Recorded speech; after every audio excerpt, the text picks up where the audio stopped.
Hey guys, tonight we're stepping back into the glorious, mud-caked world of medieval Europe. Forget banquets and roasted swans. You're not royalty, you're a peasant. Imagine waking up not to the smell of coffee, but to the faint, ever-present aroma of damp straw and desperation, wondering if today's menu will feature the exciting grey porridge or the slightly chunkier grey porridge with maybe a turnip in it. This is the story of survival cuisine, the cheap, monotonous, and occasionally disgusting meals medieval peasants ate just to stay alive. Spoiler alert. Your biggest daily decision isn't what to eat, but if you'll eat. So, before you get comfortable, take a moment to like the video and subscribe, but only if you truly enjoy what I do here. And let me know in the comments where you're tuning in from and what time it is for you. It's always fascinating to see who's joining us from around the world. Now, dim the lights, maybe turn on a fan for that soft background hum, and let's ease into tonight's journey together. Congratulations! You've woken up in the Middle Ages. The birds are singing, the plague is hopefully dormant for now, and your stomach is rumbling with the familiar, aching emptiness that defines your existence. Forget artisanal bread and organic vegetables. Your entire life revolves around one thing: calories. Getting enough of them to survive the back-breaking labor demanded by your lord, the taxman, and the general misery of medieval life. Welcome to your medieval meal plan. It's simple, it's repetitive, and it's mostly beige. Alright, let's talk about your diet. Forget the food pyramid. Forget balanced meals. Forget variety. Your entire nutritional world, the very fuel that keeps your miserable peasant engine running, revolves around one thing: grain. Lots and lots of grain. You are basically a car that runs primarily on rye, barley, and oats. These aren't the fancy, artisanal grains you might see in a health food store today. This is the rough stuff, the cheap stuff. The stuff that grows even when the weather is terrible and the soil is exhausted, much like yourself. Wheat, that glorious grain that makes fine, fluffy white bread. That fancy white stuff is mostly for your lord, the clergy, or maybe, just maybe, for a special treat on Christmas or Easter if the harvest was exceptionally good. Your daily reality is the nutritional equivalent of brown, scratchy burlap. Rye makes a dark, dense, slightly sour bread that sticks to your ribs. Barley is tough, chewy, and mostly ends up boiled into oblivion in your pottage pot. Oats? Great for porridge, gruel, and feeding the horse you probably don't own. These are your overlords, your gods. Your entire economic and caloric existence is tied to these humble, uncooperative kernels. Now, getting this grain from the field into your belly isn't a simple matter of popping down to the supermarket. Oh no. First, you have to grow it, usually on a small strip of land rented from your lord, using tools that haven't had a significant upgrade since the Roman Empire decided England was too damp and went home. You plough with oxen, if you're lucky, or maybe just a shovel. You sow the seeds by hand. You pray to every saint you can remember that it rains enough, but not too much, and that the locusts decide to eat someone else's field this year. Then comes the harvest. Back-breaking work under a hot sun, cutting the stalks with a sickle, bundling them into sheaves, and praying you get it all in before the autumn rains turn your precious crop into mouldy sludge. But your work isn't done yet.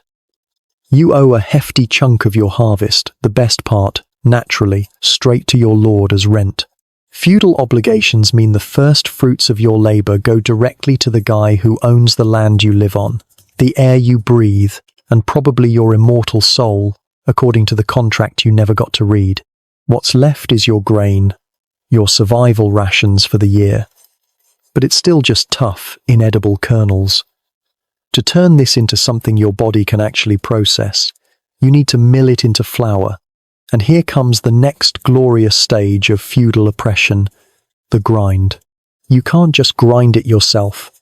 Oh no, that would be far too convenient and empowering. That hand mill your grandmother used? Probably illegal now. Your lord, in his infinite wisdom and desire to squeeze every last penny out of you, has a monopoly on milling. You are legally obligated to take your precious grain to the Lord's mill. Imagine the scene. You haul your heavy sacks of rye or barley down a muddy track to the mill, probably powered by a water wheel, or maybe a creaky old windmill. There's a queue. There's always a queue. You wait your turn, watching the dusty miller, a man universally suspected of being the biggest thief in the village, take his sweet time. When it's finally your turn, you hand over your grain, and then you have to pay a fee for the privilege of having your own food processed. This fee, called multure, isn't optional. It's usually paid in kind, meaning the miller takes a hefty scoop of your freshly ground flour right off the top, more food vanishing before it even gets close to your mouth, and you have to trust him. Did he take the right amount? Did he swap some of your better grain for lower quality stuff? Did some of it mysteriously spill? The miller holds all the cards.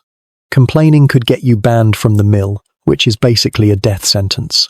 So you nod politely, thank him for his service, through gritted teeth, and haul your slightly lighter sack of coarse, brownish flour back home. This entire process, the planting, the harvesting, the paying of dues, the waiting at the mill, the paying of more dues, is your daily grind. It's a relentless cycle designed to keep you poor, keep you dependent, and keep your belly just full enough to work another day, but never full enough to feel secure. Your life is built on grain, but the system ensures you never quite get enough of it. You are fueling the entire kingdom with your sweat and your rye, but you're always running on empty. Welcome to the grain train. Next stop, figuring out how to turn this dusty, unappetizing flour into something that won't break your teeth. So, you've survived the mill. You've paid the miller his extortionate fee, in flour, naturally, and you're finally back in your smoky one-room hovel with a sack of brownish, coarse-ground grain. Now what? You turn it into the absolute cornerstone of your existence, the thing you will eat more than anything else, the food that defines your very being, bread. They call it the staff of life. A more accurate description might be the brick of survival or the daily jaw workout.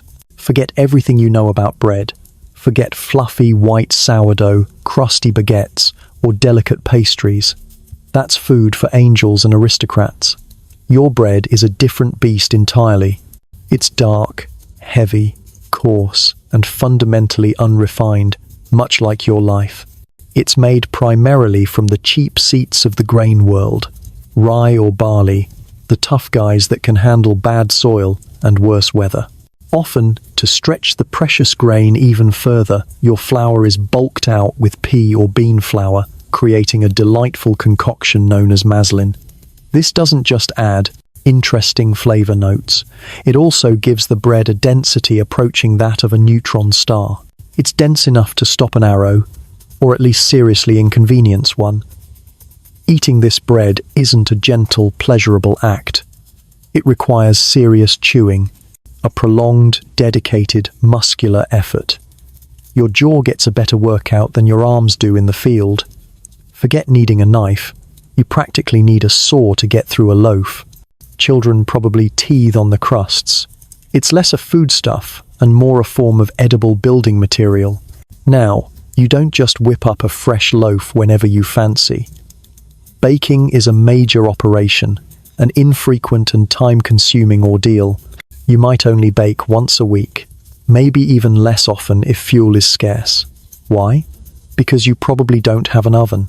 Ovens are expensive, require a lot of firewood, which you might have to poach from the Lord's woods, another fun risk, and are generally above your peasant pay grade. So, where do you bake this magnificent brick? In the communal village oven, of course. Or, even better, in the Lord's oven, which he graciously allows you to use. For another fee, congratulations, even the simple act of applying heat to your own food is subject to taxation. Baking day is a whole social event, usually involving half the village. Imagine the scene.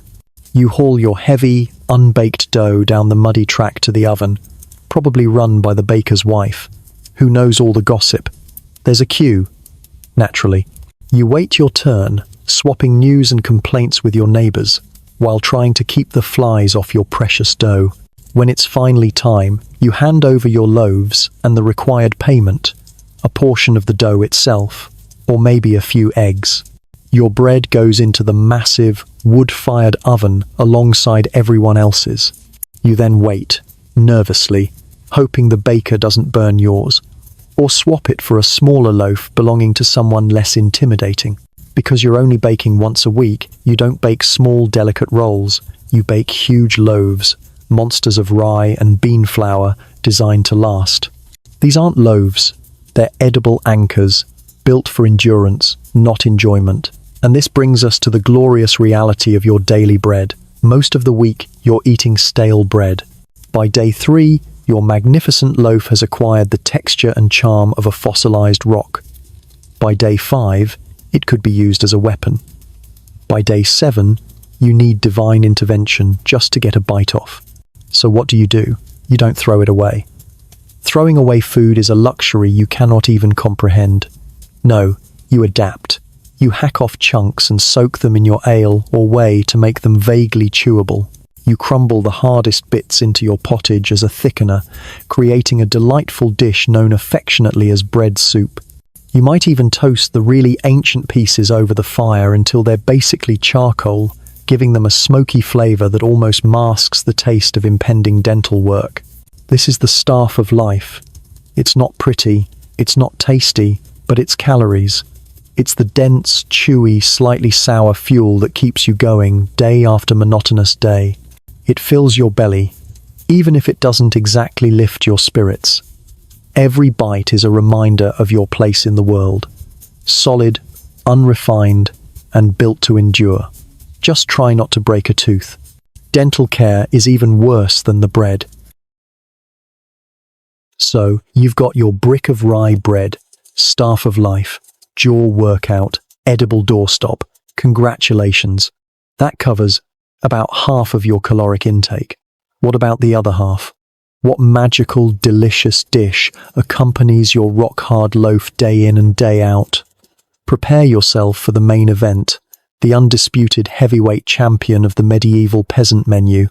Welcome, my friend, to the pottage pit.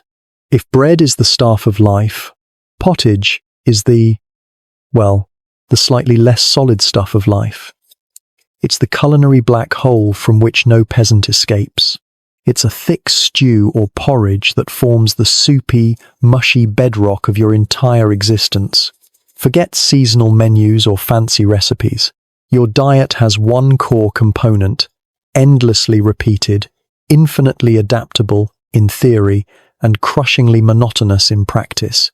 It's the medieval equivalent of ramen noodles, dirt cheap, versatile, in a depressing sort of way, and inescapable. It is your culinary reality for breakfast, lunch, and dinner. Yes, all three, every day, forever.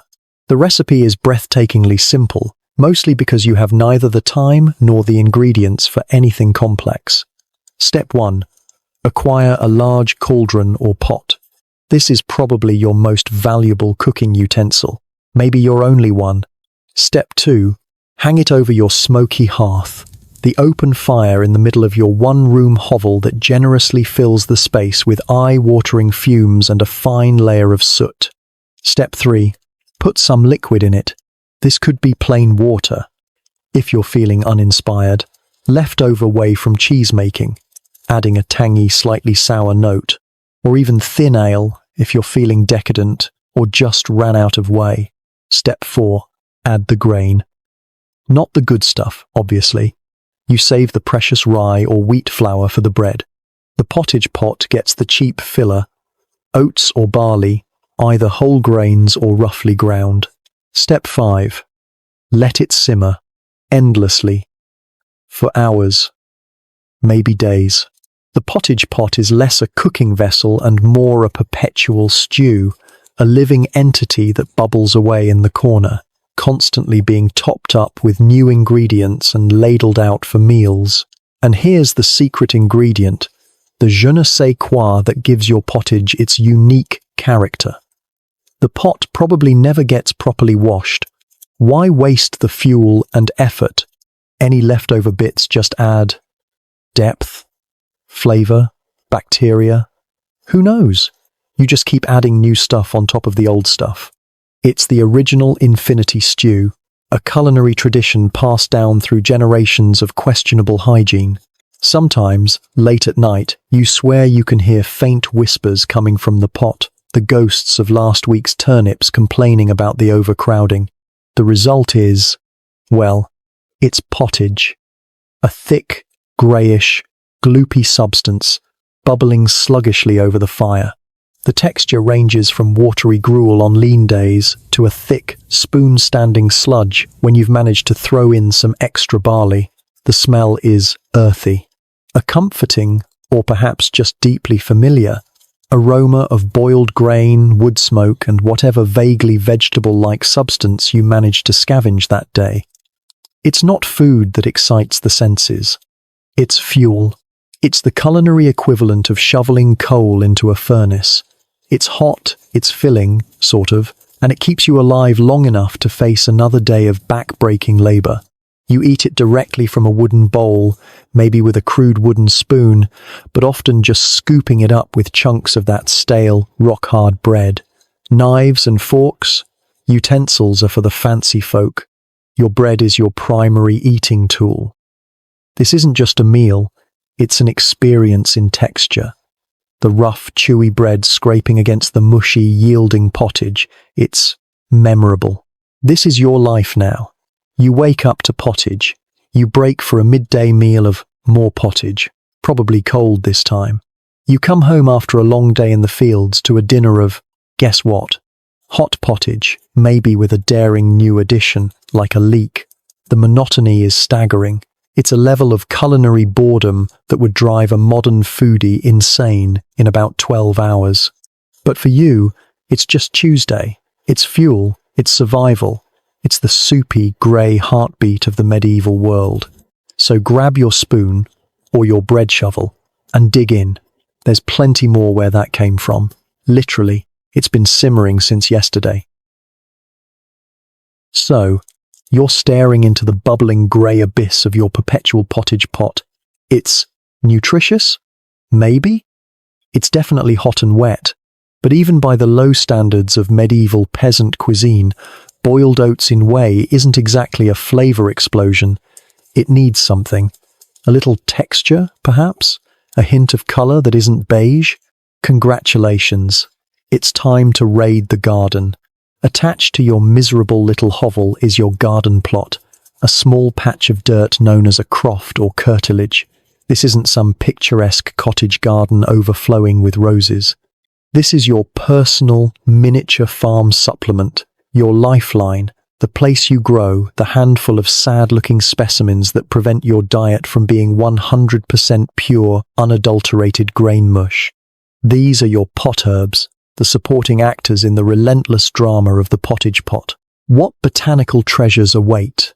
Prepare yourself for a thrill ride through the world of medieval horticulture. Your A-list celebrities are the hardy greens, the ones that laugh in the face of bad weather and neglect. Cabbage is a big one. Big, leafy, and endlessly versatile in its ability to turn vaguely slimy when boiled for 6 hours. Kale, its tougher, even less glamorous cousin, is another staple. It's packed with nutrients, not that you know what those are, and has the resilience of a cockroach. You can harvest leaves from the same plant nearly all year round. Thrilling. Then there are the alliums, the flavour base of, well, pretty much everything you eat. Leeks, onions, garlic. These pungent heroes are relatively easy to grow, store reasonably well, and possess the magical ability to make boiled barley taste slightly less like boiled barley. You use them generously, not just for flavour, but because people believed their strong smells could ward off disease. In your world, eating garlic isn't just about taste. It's a form of preventative medicine, a delicious-smelling amulet against the ever-present spectre of plague. Your breath might be able to stun an ox at 20 paces, but at least you feel vaguely protected. But the true, unsung heroes of your garden, the ones that keep you from starving during the long, bleak winter months, are the root vegetables. Turnips and parsnips are your winter best friends. Why? Because they don't die easily. They sit there underground, smug and stoic, completely unfazed by frost or snow. You can leave them in the ground and just dig them up as needed. They are the dependable, slightly boring life partners of the vegetable world. Carrots exist too, but forget the bright orange ones. Your carrots are likely tough, skinny things, probably yellow or purple, adding a splash of unexpected colour and maybe some grit to the pot. These roots, along with your onions, form the holy trinity of winter survival cuisine. Boiled, mashed, thrown into the pottage, they provide the bulk and the minimal sweetness that gets you through until spring. Now, let's talk protein. You hear whispers of it. Lords eat roasted boar, merchants dine on fat geese, you eat legumes. Peas and beans are the absolute bedrock of your protein intake. They are, quite literally, the poor man's meat. They grow relatively easily, they fill you up, and, crucially, they can be dried. You eat them fresh in the summer, a delightful, if slightly gassy, treat. But their real value comes in the autumn, when you harvest them and dry them out, creating hard little nuggets of protein that will sit in sacks, waiting to be resurrected in the pottage pot all winter long. Field peas, broad beans, maybe some lentils, these are your steak and potatoes. Forget fancy preparations. Their destiny is simple and unwavering, to be thrown into the pottage pot and endlessly simmered into mush. You boil them for hours until they break down, losing all individual identity and simply becoming part of the thick, gloopy background fabric of the stew. They add body, they add nutrients, they add a certain beaniness to the overall flavor profile. It might not be exciting, but it's the difference between simple exhaustion and full-blown malnutrition. Sometimes, if things are really desperate, you might even grind dried peas or beans into flour to mix with your precious rye, extending your bread supply at the cost of making it even heavier and more challenging to digest. So, what's in the pot? It's a seasonal lottery, but the odds are usually stacked in favor of monotony. Grain, water or whey, onions, maybe some cabbage or kale, and a generous helping of bean and pea sludge. If you're lucky, you might find a turnip chunk floating by. Maybe a stray herb leaf adds a fleeting moment of excitement. This is the flavor profile of your life. It's earthy, it's mushy, it's relentlessly repetitive. But it's hot, it's calories, and in your world, that's pretty much the definition of fine dining. Don't worry about vitamins or balanced diets. Worry about getting enough of this to have the energy to work the fields tomorrow so you can grow more of this. It's the beautiful, starchy circle of life. Right, so your daily menu consists primarily of grey mush, pottage, and a bread-like object that doubles as a defensive weapon. You might be wondering, is there anything else? Anything exciting? Anything that isn't derived directly from a grain silo or a turnip patch? Well, sometimes. If you're lucky, let's talk about dairy. Now, don't get your hopes up. We're not talking about artisanal cheese boards or creamy lattes. We're talking about the gritty, often slightly sour reality of medieval milk products. First hurdle, getting the milk. Owning a cow is a big deal. A cow is a serious investment. It requires pasture, which you probably don't own outright, hay for the winter, which you have to grow or buy, and it represents a level of bovine wealth that puts you comfortably in the peasant upper middle class. You probably don't own a cow. You probably rely on goats or sheep. Goats are the rugged, all-terrain vehicles of the livestock world. They'll eat almost anything and survive almost anywhere. Sheep provide wool, crucial, and yes, milk, though it's stronger tasting. So, imagine your dairy source is less gentle bovine and more stubborn, bleating creature that occasionally lets you squeeze some liquid out of it. Even if you manage to get some milk, drinking it fresh is rare, at least for adults. Why? Refrigeration hasn't been invented yet. Milk goes bad, fast, especially in the summer. That creamy, delicious liquid is basically a ticking time bomb of bacteria just waiting to give you a spectacularly unpleasant case of medieval dysentery.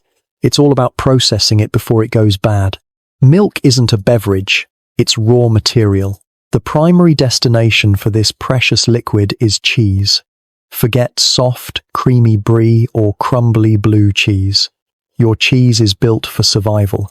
It's hard, aged cheese, designed to last through the winter, maybe even through the apocalypse. Making it is a laborious, smelly process. You heat the milk, add rennet, an enzyme usually scraped from the stomach lining of a calf. Delightful. Wait for it to curdle, separate the solid curds from the liquid whey, press the curds into molds, salt them heavily, and then leave them to age for weeks or months in a cool, dark place. The smell of cheese-making probably permeates your entire hovel, a constant reminder of your ongoing battle against spoilage. The resulting product is less a culinary delight and more a storable protein brick. It's dense, it's salty, it's probably got the texture of hard plastic, and its flavor ranges from vaguely nutty to aggressively pungent. But it's a crucial, storable protein source and, importantly, a source of fat. You hack off chunks to eat with your bread, if your teeth can handle the combined challenge, or maybe grate a tiny bit into the pottage on a really special occasion for a burst of salty, cheesy excitement. This isn't cheese for pleasure, it's cheese for fuel. It's the medieval equivalent of a protein bar, only significantly harder and made with more animal stomachs. The other major product is butter. Churning butter is another back-breaking, repetitive task, agitating the cream until the fat globules magically decide to stick together. Butter is liquid gold, or, well, solid gold. It's pure, concentrated fat, a vital source of calories in a diet that's otherwise depressingly low fat. You use it sparingly, maybe a tiny smear on that stale bread, if you're feeling extravagant. Maybe a small knob melted into the pottage to add richness and prevent everything from sticking too badly to the unwashed pot. It's a luxury, a sign that things aren't completely desperate. And what about the leftovers from this dairy bonanza? The liquid whey separated from the cheese curds, the thin, sour buttermilk left after churning butter. You don't throw that away. Are you insane? That's precious liquid. It's calories. It's hydration. The leftover whey goes straight into the pottage pot, adding a slightly tangy flavor and maybe a few extra nutrients. Or you might just drink it straight. A thin, watery, slightly sour beverage that's still probably safer than the river water. Waste not, starve not. That's the medieval way.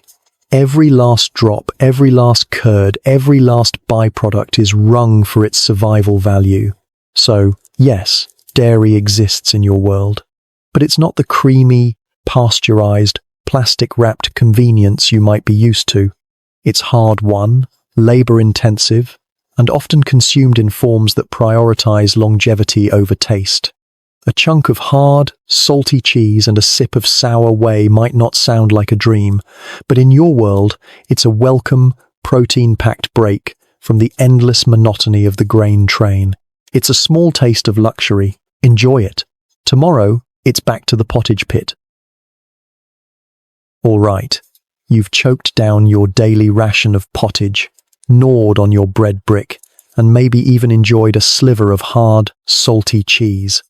Your stomach is full, but your soul craves something more, something meaty. You hear stories, whispered legends passed down from your grandfather, tales of great feasts in the Lord's hall, mountains of roasted boar, dripping joints of venison, entire swans served with their feathers still attached, because why not? Meat, glorious, savory, life-affirming meat. For you, it's less a food group and more a mythical creature, something you might encounter once or twice a year if the stars align and the harvest was good. Let's be brutally clear. meat consumption was infrequent for poorer peasants. You live in a world where the good stuff, the wild stuff, is strictly off-limits. See that lovely forest bordering your village, teeming with plump deer, wild boar, and fat rabbits? Don't even think about it. That's the Lord's forest. All the creatures in it belong to him, by law. Hunting is a privilege reserved for the aristocracy, a fun sport for men whose biggest daily struggle is deciding which velvet doublet to wear. For you, venturing into that forest with a snare or a bow is not a hobby, it's a death wish. Poaching carried severe penalties. If you're caught, you might get off lucky with a hefty fine that bankrupts your family for generations.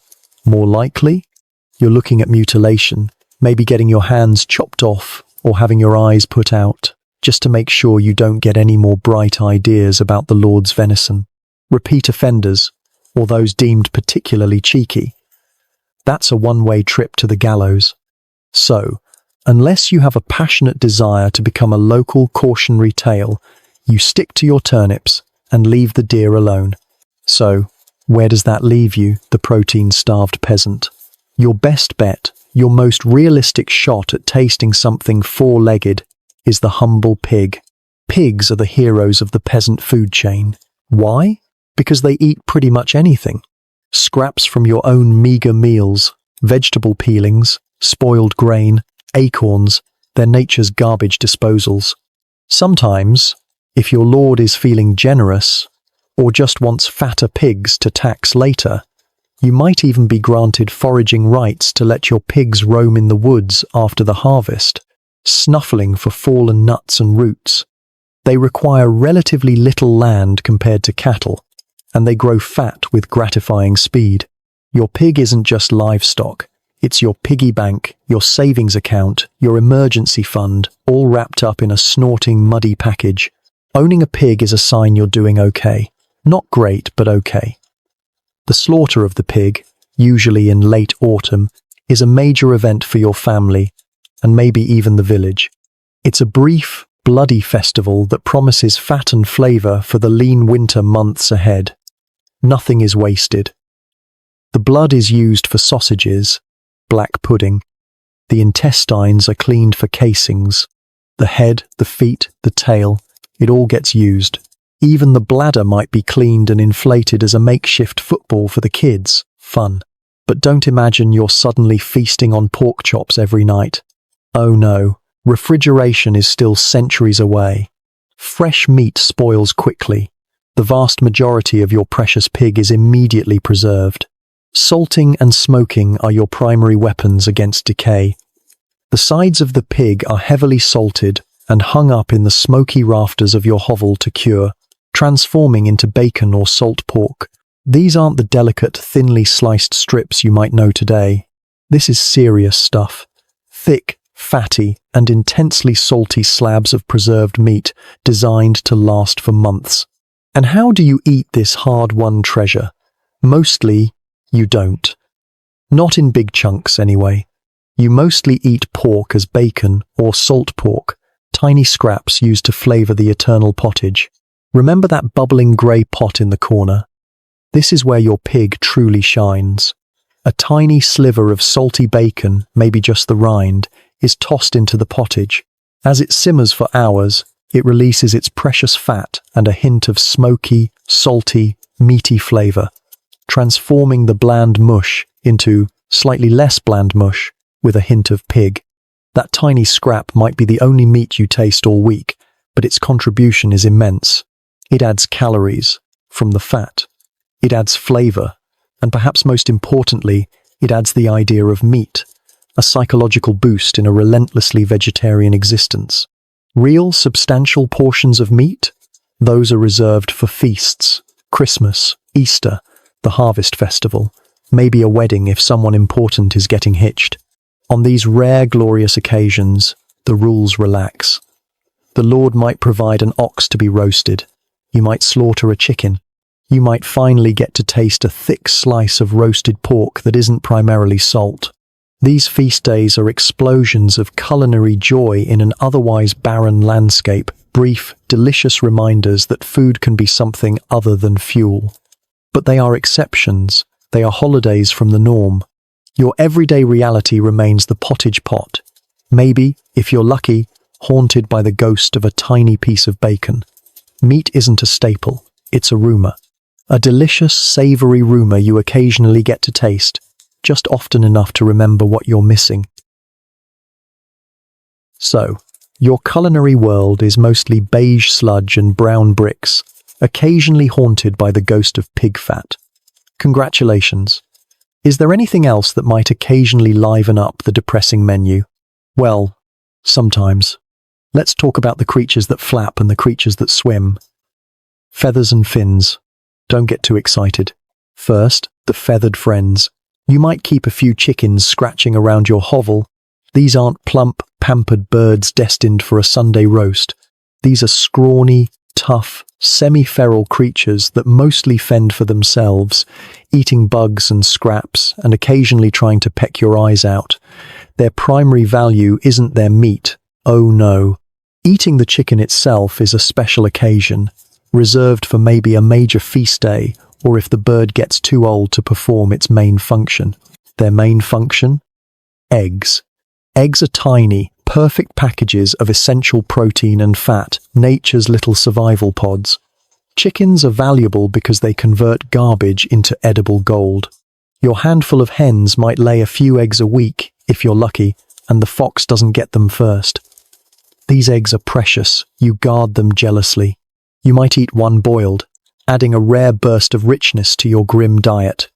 More likely, you save them. You might use them as currency to pay the fee for the Lord's oven. Or you might hoard them until you have enough to try and sell at the market for a few precious pennies. An egg isn't just breakfast, it's potential capital. Eating an egg is like eating money. Delicious, nutritious money. So much for poultry. Now, what about fish? Ah, fishy business indeed. Whether fish features in your diet depends almost entirely on one crucial factor: where you live.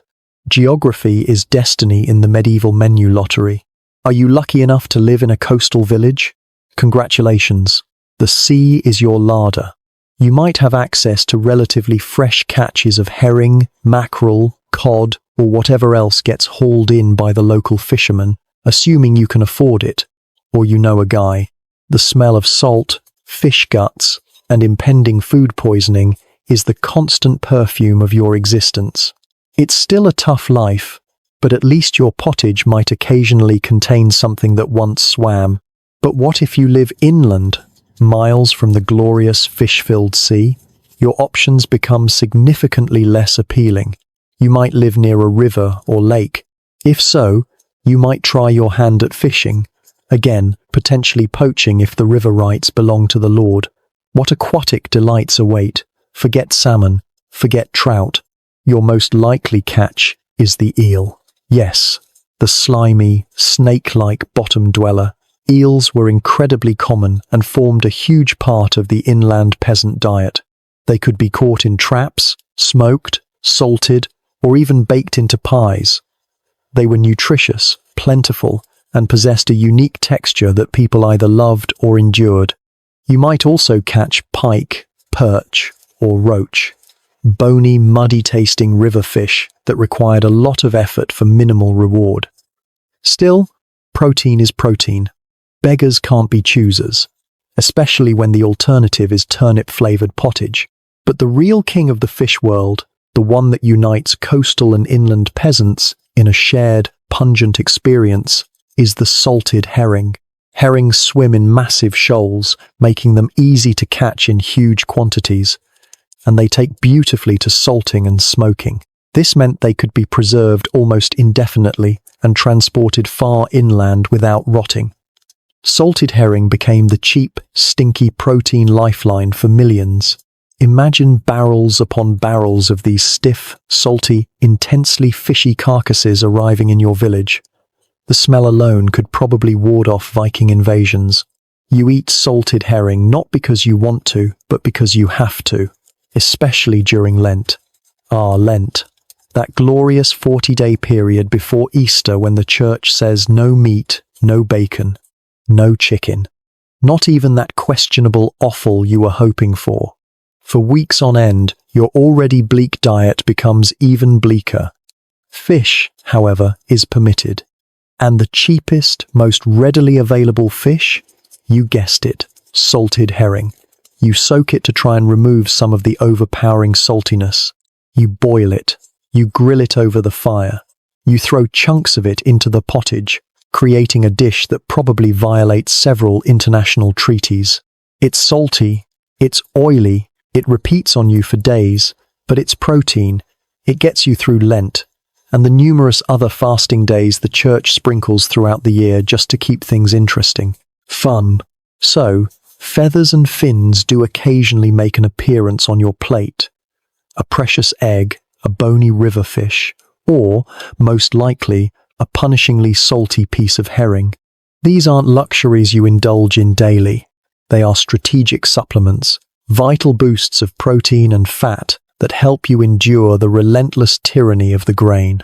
They add a rare note of flavor, a fleeting moment of something different in the otherwise monotonous symphony of medieval peasant survival.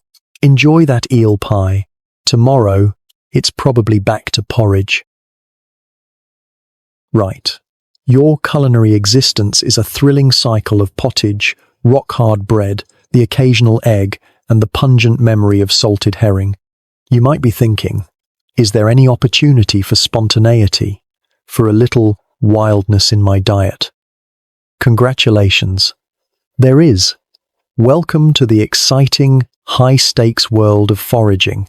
Think of it as grocery shopping, but instead of aisles and price tags, you have thorny bushes, muddy ditches, and the constant, nagging fear of accidental poisoning. Foraging fun. It's your way of supplementing your diet with whatever edible-ish bits nature happens to leave lying around, provided the Lord hasn't claimed ownership of those too. Your primary hunting grounds are the woods and hedgerows, the common lands, the verges, anywhere that isn't obviously part of someone else's field or private hunting reserve. What botanical treasures await the intrepid peasant forager? In the summer and early autumn, you might hit the jackpot with berries. Blackberries, raspberries if you're exceptionally lucky, maybe even tiny, intensely flavored wild strawberries. These are bursts of pure, sugary joy in your otherwise bleak culinary landscape. You stuff them into your mouth right there in the field, staining your fingers and feeling like royalty for a fleeting moment. You might gather enough to bring home, maybe mash them up to add a vague fruity note to the pottage, because everything ends up in the pottage. Or perhaps boil them down with a precious spoonful of honey to make a crude jam that might last a week or two. Then there are the nuts.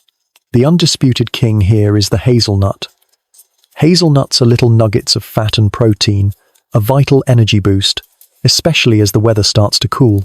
You gather them obsessively, hoarding them away like a squirrel preparing for nuclear winter. They can be eaten raw, roasted, or ground up and added to, yes, the pottage. Are you sensing a theme? Acorns might also be on the menu, but usually only during times of true desperation. Famine. They require extensive boiling and processing to leach out the bitter tannins that would otherwise make you violently ill. Fun times. You also keep an eye out for wild fruits. Crab apples, small, hard, and mouth-puckeringly sour, hang like bitter little jewels from twisted branches. You wouldn't eat one raw unless you were actively trying to punish your taste buds. But cooked down, maybe with some honey, they become palatable, adding a sharp tang to your meals. Sloes, the fruit of the blackthorn bush, are even worse. Intensely astringent little berries that make your mouth feel like it's turning inside out. But they have their uses, especially when steeped in rough spirits, if you can get any, to make a crude liqueur or boiled down into thick, dark preserves. Now, let's talk about the danger. Foraging isn't just a quaint pastoral hobby. It's medieval botanical roulette. Nature, in her infinite wisdom, has designed many perfectly harmless-looking plants that are, in fact, tiny, efficient death machines. That bright red berry could be a delicious wild currant, could also be deadly nightshade. Those innocent-looking mushrooms pushing up through the damp leaves could be a tasty addition to the pottage, could also be a one-way ticket to agonizing liver failure. You rely on folk knowledge, passed down through generations. Red berries bad, black berries good, mostly. If the birds eat it, it's probably fine, maybe. It's not exactly the scientific method. Every foraging trip is a gamble. Is this berry delicious fuel or nature's tiny poison pill? Let's find out. Mistakes happen. People get sick. People die. It adds a certain frisson of excitement to your otherwise predictable diet. Slightly less likely to kill you are the fruits you might actually cultivate. If you're lucky enough to have a bit more land, or if your village has a communal orchard, you might have access to proper apples and pears. These aren't the giant, glossy, uniformly perfect fruits you see today. These are smaller, tougher, often scabbed or misshapen, but infinitely preferable to a crabapple. You eat them fresh in season, a true luxury. You might try to store some in a cool cellar for the winter, carefully wrapping them in straw, though many will rot before you get to them. But the primary destiny for most of these apples and pears isn't eating, it's drinking. You mash them up, press out the juice, and let it ferment. Congratulations. You've just made cider from apples or perry from pears. These alcoholic beverages are another crucial part of your liquid diet, providing calories, hydration safer than water, and a welcome buzz to take the edge off your relentlessly grim existence. A jug of rough, home-brewed cider might be the highlight of your week. So, the wild things and the orchard fruits add occasional sparks of flavor and sweetness to your monotonous world. They are seasonal treats, windfalls of nature or careful cultivation. They are a reminder that food can sometimes be more than just fuel. But they are supplementary. They are bonuses. They depend on the season, on your luck, on your ability to distinguish between a tasty snack and a botanical assassin. Don't rely on them. Your true, dependable, soul-crushingly consistent friend remains the same. The ever-present, ever-simmering pot of grey, grainy pottage. At least it probably won't poison you. Probably. You've toiled in the fields, you've choked down your pottage, you've maybe even scored a slightly poisonous berry. All this surviving is thirsty work. So, what do you wash it all down with? A refreshing glass of cool, clear water, perhaps? Don't be ridiculous. Water is for washing your feet, maybe once a year, and for livestock if they're lucky. Water is often polluted and untrustworthy. Your local river is likely serving as the village sewer, laundry facility, and industrial dumping ground. The well might be slightly better, but it could easily be contaminated with runoff from the pigsty next door or worse. Drinking straight water in the Middle Ages isn't just hydration. It's a high-stakes gamble with diseases like cholera and dysentery. You might as well just lick a diseased rat and hope for the best. No, your main source of hydration, the liquid that fuels your very existence, the beverage that gets you through the long, miserable day, is something far more reliable, far more nutritious, and far more likely to make you briefly forget your troubles. Ale or beer, forget fancy craft IPAs or crisp lagers. We're talking about the medieval original, a fermented brew made primarily from barley or oats, water, and yeast. Hops, which give modern beer its bitterness and help preserve it, aren't widely used yet, especially in peasant brewing, so your ale is likely a bit sweet, a bit cloudy, and doesn't last very long before it starts tasting funky. But it has two massive advantages over water. First, it's safer. Significantly safer. Why? Because the process of brewing involves boiling the water, the wort, before fermentation. This boiling, done completely unintentionally for brewing reasons, has the miraculous side effect of killing most of the nasty bacteria and pathogens that are probably having a pool party in your local river. Congratulations! You've stumbled upon basic pasteurization centuries before Pasteur was even a twinkle in his great-great-great-grandfather's eye. Drinking ale isn't just enjoyable, it's a public health measure. Second, ale provides calories, lots of them. Remember, your diet is mostly low-fat, high-carb drudgery. Ale, made from calorie-rich grains, is like liquid bread. It's a significant source of energy, helping you meet the brutal caloric demands of spending 12 hours a day doing back-breaking manual labor. It's not just a drink, it's a food group. It's what's for breakfast. Literally. Now, don't imagine you're stumbling around the fields completely hammered all day. Most of the ale consumed on a daily basis is what was known as small beer. This wasn't a tiny serving.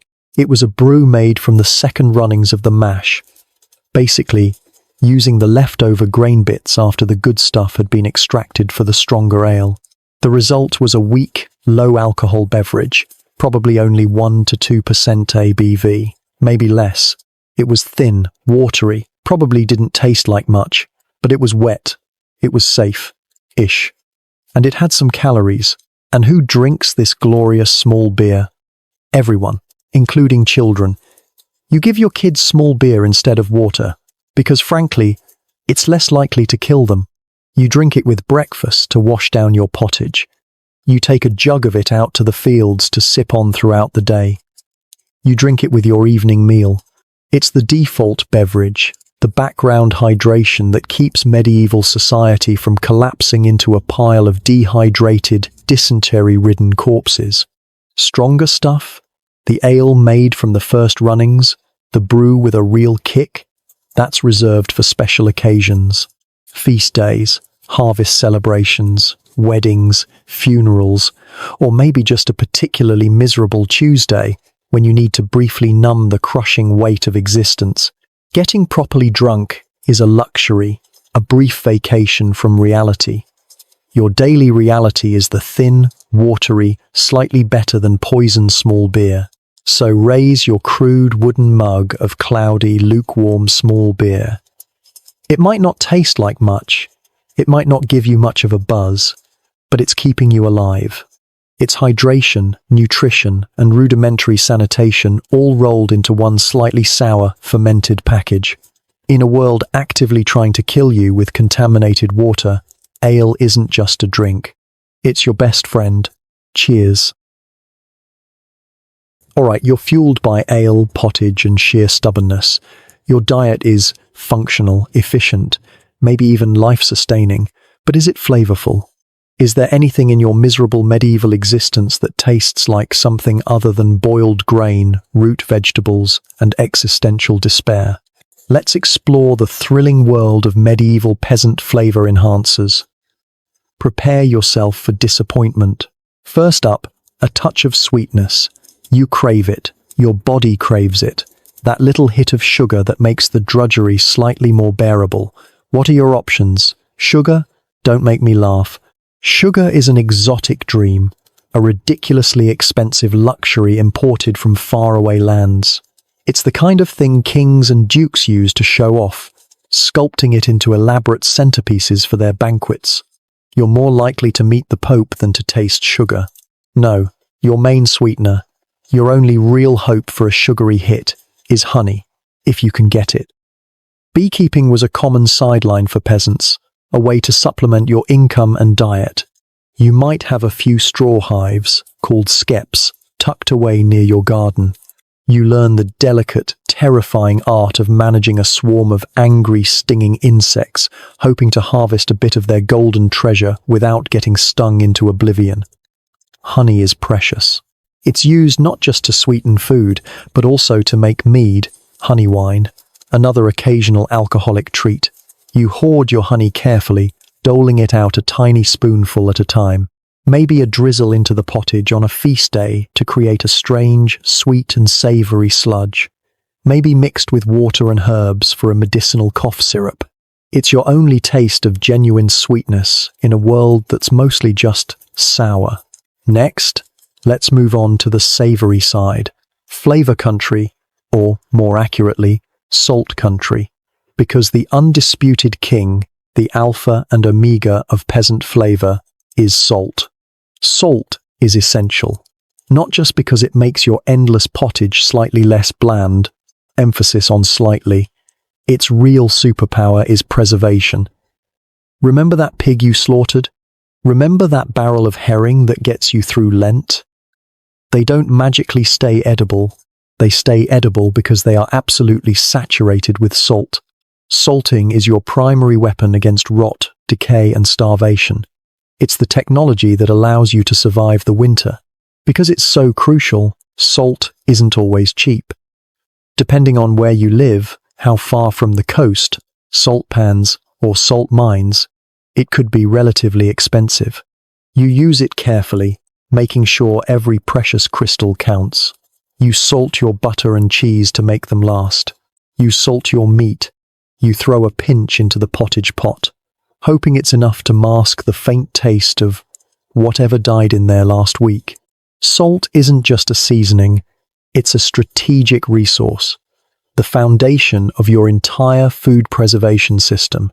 Now, besides salt, what else can you use to jazz up that eternal pottage? Herbs. Your garden plot isn't just for growing sad turnips, it's also your personal low-budget spice rack. You grow hardy, easy-to-manage herbs that can survive your general neglect. Parsley, sage, thyme, mint, savory, marjoram. These aren't exotic flavors, but they are something. They add a touch of green, a hint of freshness, a whisper of complexity to the otherwise soul-crushing monotony of boiled grain. These herbs are crucial for making the pottage slightly less depressing. You chop them finely and stir them in at the last minute.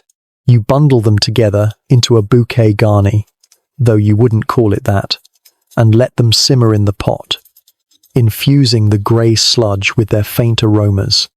They might also have medicinal uses, sage for a sore throat, mint for an upset stomach. Your herbs are multitasking marvels, adding flavour, maybe some vitamins, again, not that you know what those are, and a touch of folk medicine to every meal.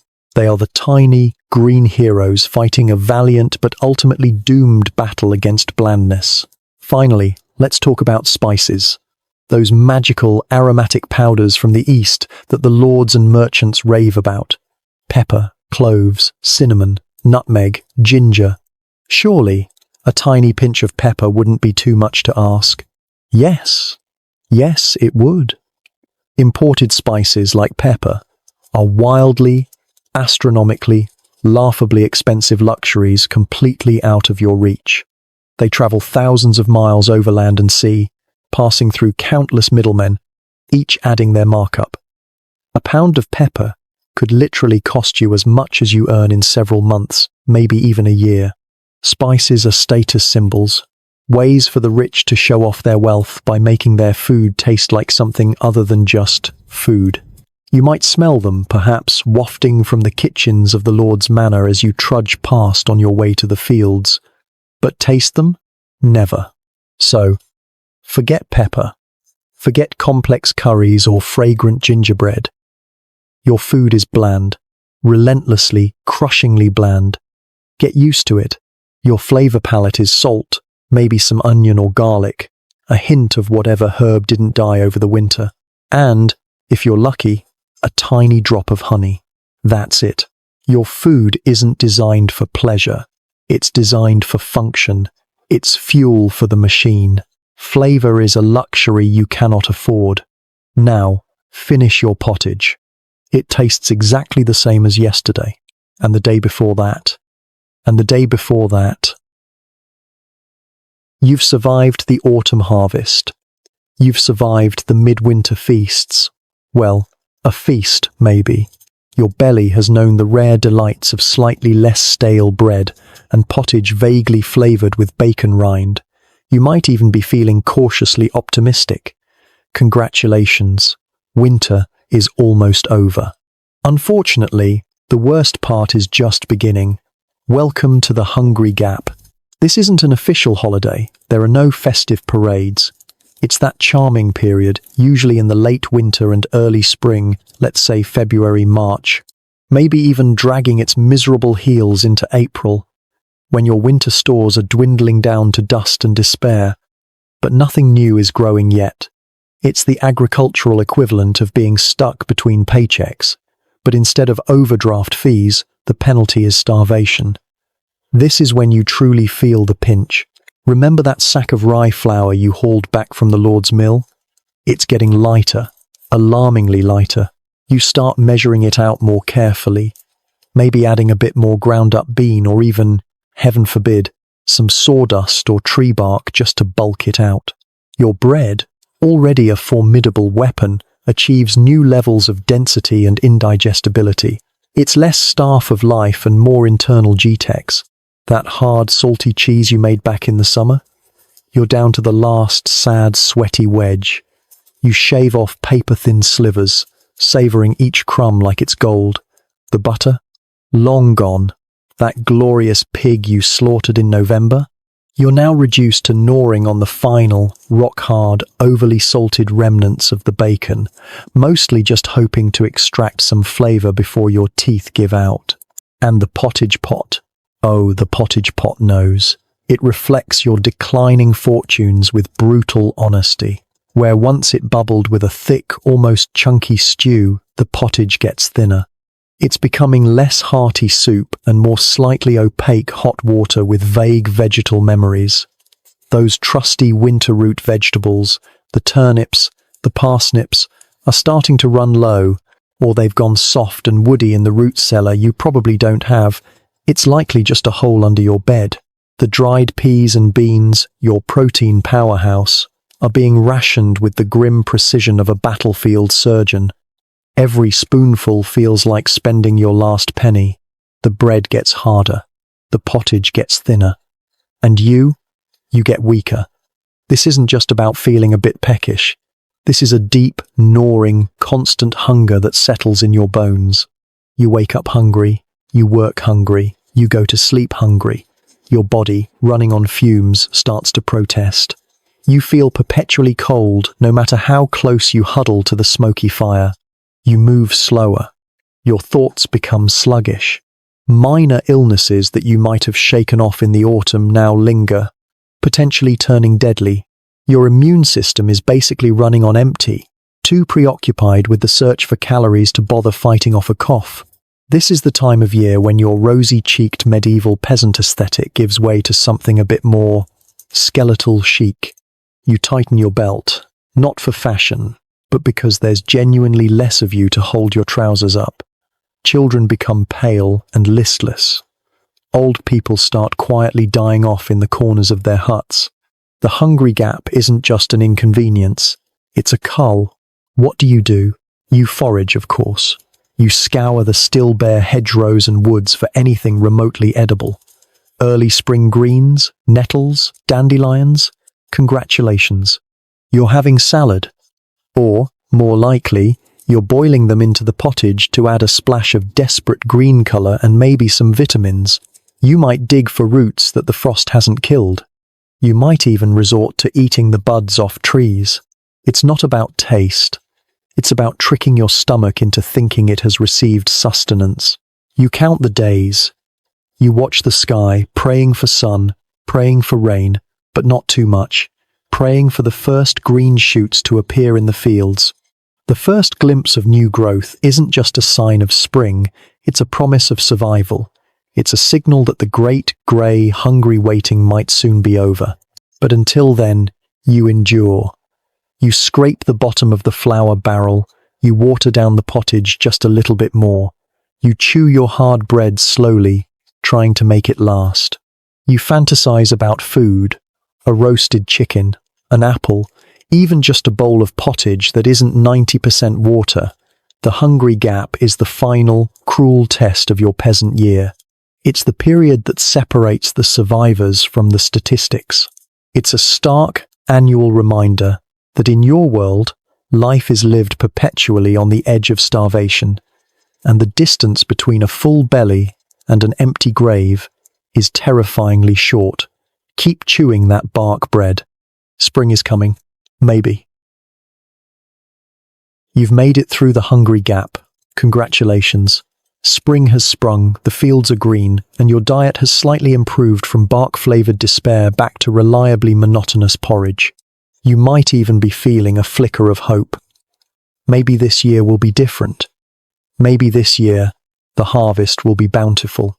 Maybe this year, you won't spend half the winter wondering if you'll see the spring.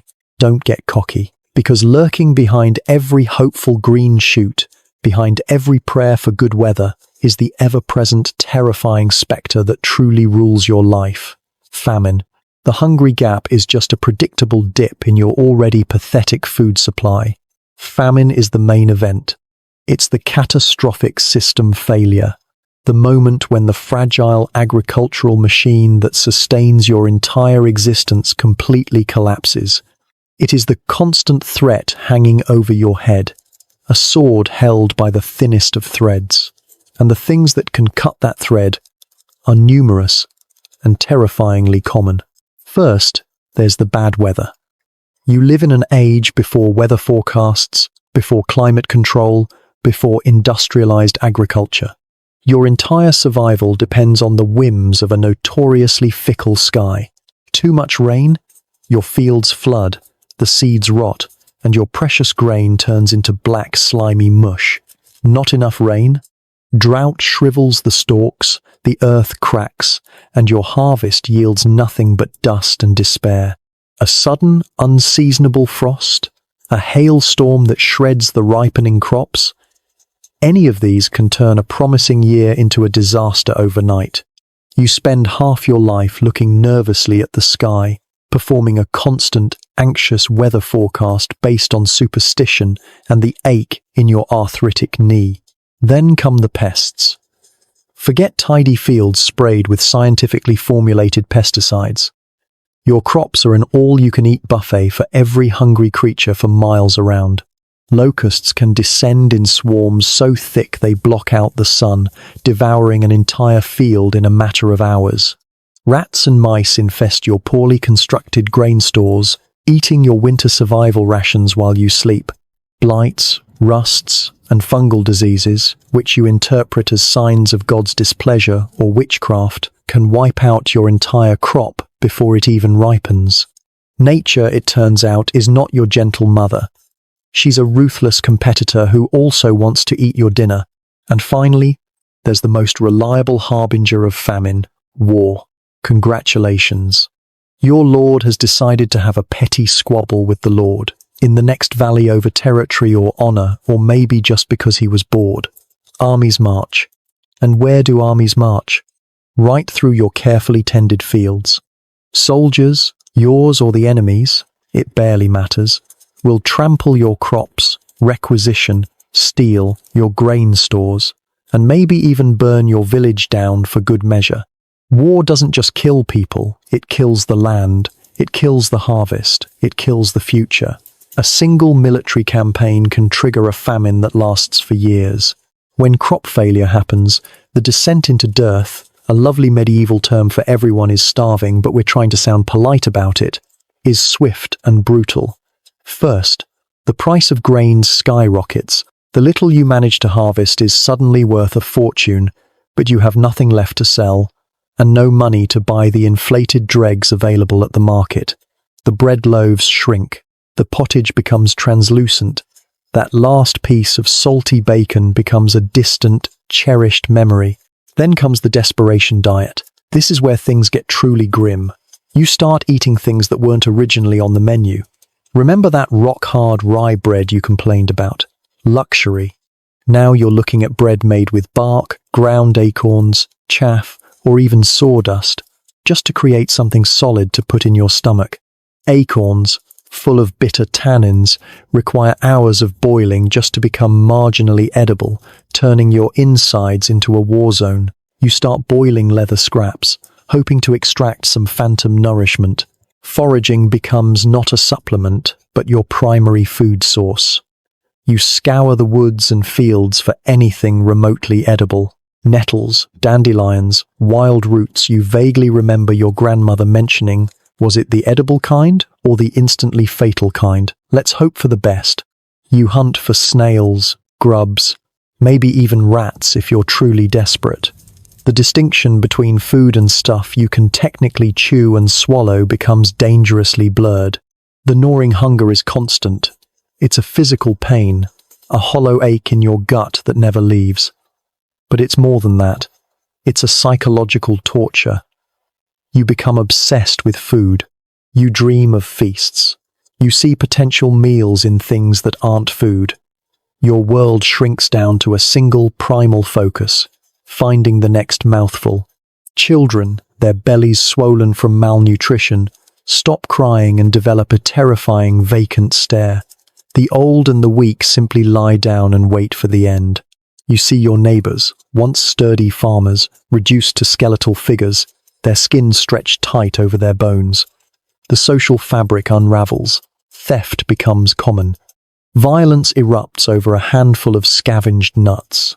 People abandon their villages, becoming desperate wanderers in search of rumored food supplies elsewhere, usually dying on the road. Famine doesn't just kill you, it kills your community. It kills your humanity. This isn't a rare, once-in-a-lifetime event. This is a recurring nightmare, a cyclical horror that defines the medieval peasant experience. Major famines swept across Europe with depressing regularity throughout the Middle Ages, sometimes lasting for years. You live your entire life with the knowledge that the next bad harvest could be the one that finishes you off. Your existence is balanced on the edge of a scythe, and the slightest tremor, a drought, a flood, a war, can send you tumbling into the abyss. So enjoy that slightly less thin pottage today. Tomorrow, you might be boiling your shoes. Imagine you've somehow survived the hungry gap. You've managed to avoid the worst of the famine by diligently chewing on bark and perhaps sacrificing the occasional chicken to your rumbling stomach. You even managed to bring in a meager harvest, despite the rain, the rats, and the general apathy of the universe. You might be tempted to think, just for a fleeting, foolish moment, that this food actually belongs to you. Wrong, so incredibly wrong, because you live in the glorious, deeply inequitable world of feudalism. And in this system, you are essentially a glorified tenant farmer, renting your existence from the man who owns everything, your lord. Your relationship with him is simple. You do all the work, and he gets most of the benefits. Congratulations. You've signed up for the worst subscription service in history, and the cancellation policy involves pitchforks and probable death. Let's start with the basics. Rent. You don't pay it in cash. What cash? You pay it in food. You owe a hefty chunk of your hard-won produce directly to your lord, as soon as your grain is harvested, before you even get a chance to dream about milling it. His representative, a smug, well-fed official called a reeve, shows up to claim the lord's share. And it's not just a token amount. We're talking a significant percentage, often the best sheaves, the plumpest grains. You watch as a substantial portion of your survival rations for the year is carted off to fill the lord's already overflowing barns. It's like the taxman showing up and taking half your groceries before you even get them in the house. But wait, there's more, because paying rent in food isn't enough. You also owe your lord labor time. Several days a week, you are legally obligated to stop working on your own pathetic little strip of land and go work on his land, the domain. You plough his fields, sow his crops, and harvest his grain, all for the glorious benefit of him. This unpaid labor, called boon work or week work, means you have even less time and energy to cultivate your own food supply. It's a brilliant system, really. For the lord, he gets free labor and a cut of whatever you manage to grow in your limited spare time. And just when you think you've paid all your dues, the fees start rolling in. Remember that trip to the Lord's mill? Fee. Remember needing to use the Lord's oven because you don't have one? Fee. Want your pigs to forage for acorns in the Lord's woods? Fee. Called pannage. Need to get married? Fee. Merche. Die. Fee. Heriot. Usually your best animal goes to the Lord. It's an endless cascade of nickel and diming, designed to ensure that no matter how hard you work, you remain perpetually poor and dependent. These fees for the mill and oven add insult to injury, chipping away at your already meager supplies of flour and dough. So, let's recap your situation. You don't own the land you farm. You owe a huge chunk of the food you grow to the guy who does own it. You have to work for him for free several days a week, and you have to pay him extra fees for the basic necessities of processing your own food. The entire system is perfectly designed to extract the maximum amount of value from your labor while leaving you with the bare minimum required to survive and keep working. You are not just a farmer, you're a human subsidy, propping up the entire luxurious lifestyle of the aristocracy with your sweat and your turnips. This constant drain on your resources is what makes the hungry gap so terrifying and the famines so catastrophic. You live perpetually on the edge, with no buffer, no savings, no safety net. A single bad harvest isn't just a lean year, it's potentially lethal, because your surplus has already been siphoned off by the guy living in the big stone house on the hill. He'll be fine, dining on preserved meats and wine from his cellar. You, meanwhile, will be boiling acorns and hoping for the best. Don't forget the landlord. He is the silent, ever-present partner in your struggle for survival, the one who takes the cream and leaves you the whey. He is the reason your pottage is thin, your bread is hard, and your life is a constant, grinding battle against starvation. So next time you hack off a piece of that rock-hard rye bread, remember to mentally thank your Lord. He's the reason you don't have anything better. So, your life is an endless cycle of back-breaking labor, fueled by grey pottage and bread that could double as a building material. You pay your dues to the Lord, you survive the hungry gap, mostly, and you manage not to die from eating a poisonous berry you found in a ditch. Congratulations. It sounds bleak, because it is, mostly. But even in the relentless grind of medieval peasant existence, there are moments of light, tiny, infrequent, but incredibly precious sparks of joy that break through the monotony.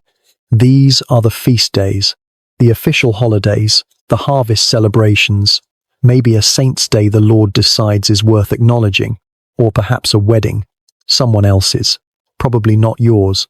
These are the days when the crushing weight of survival lifts, just for a moment, and you get to experience something truly radical, pleasure.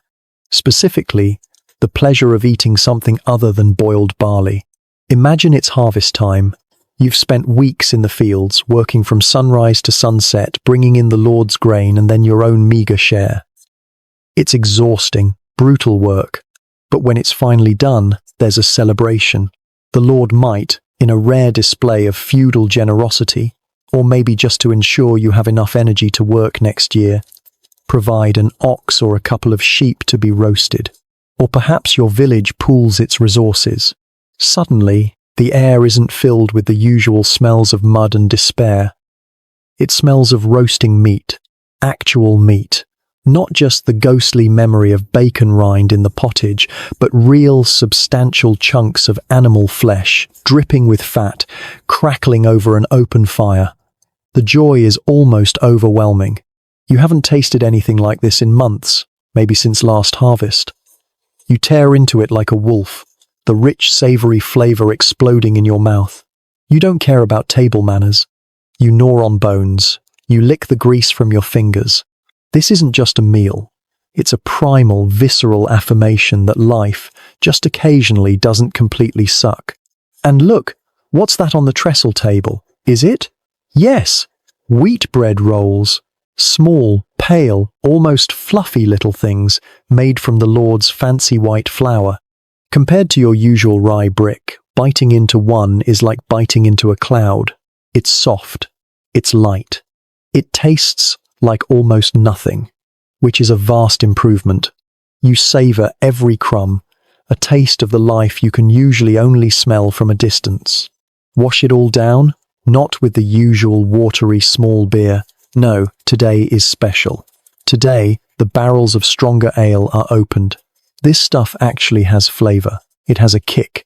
It makes you feel warm, happy, maybe even brave enough to tell your neighbor what you really think of his pig. You drink deeply, letting the alcohol blur the edges of your hard life, just for a few precious hours. There might even be other treats.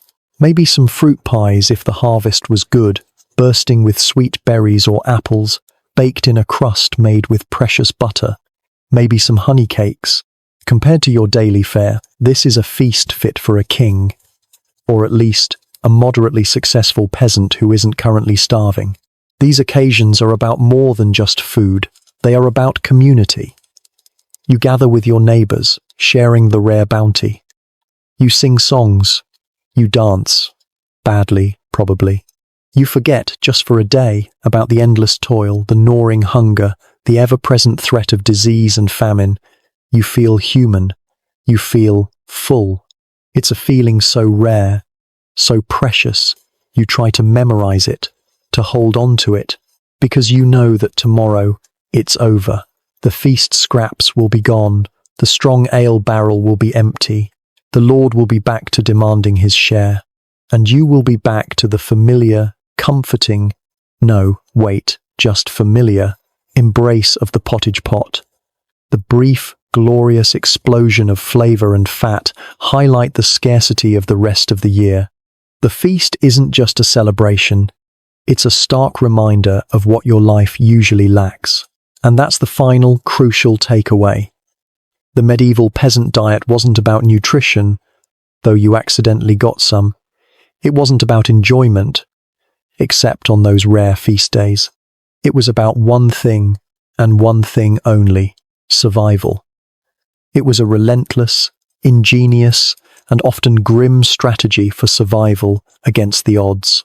Every mouthful of pottage, every chewy bite of rye bread, every salvaged scrap of bacon rind, every foraged berry was a tiny victory in the endless war against starvation.